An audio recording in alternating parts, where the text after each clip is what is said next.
আল্লাহর কাছে ক্ষমা চাও, তওবা করো, আমার আল্লাহ পাক রব্বুল আলামিন মাফ করিয়ে দেবে। বলেন তো আল্লাহর দয়া, আল্লাহর মায়া কম না বেশি? দুনিয়ার জমিনে আব্বাকে আব্বা বলে ডাকলে আব্বার কলিজা ঠান্ডা হয়, মাকে মা বলে ডাকলে মায়ের কলিজা ঠান্ডা হয়ে যায়।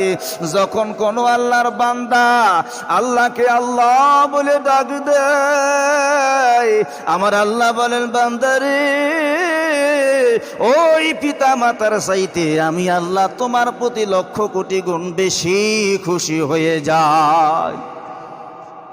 জেনা ব্যভিচার করলে আল্লাহ গুনাহ মাফ করে। হাদিস হযরতে আবু হুরায়রা রাদিয়াল্লাহু তাআলা আনহু হতে বর্ণিত একটি হাদিস। হযরতে আবু হুরায়রা রাদিয়াল্লাহু তাআলা আনহু বর্ণনা করেন যে একজন মহিলা গভীর রজনীতে এসে আমারে ডেকে বললেন, হে আবু হুরায়রা, আল্লাহর নবীর সাহাবা, আমি গুনাহ করেছি, জেনা ব্যভিচারে লিপ্ত হয়েছি। জেনা ব্যভিচার করার কারণে জেনার ফসল পেটের মধ্যে ধারণ করেছি। এই সন্তান যখন দুনিয়ার জমিনে ভূমিষ্ঠ হয়, আমি আবার ওই সন্তানকেও হত্যা করে ফেলছি। আমি বড় গুনাহগার, আমি বড় গুনাহ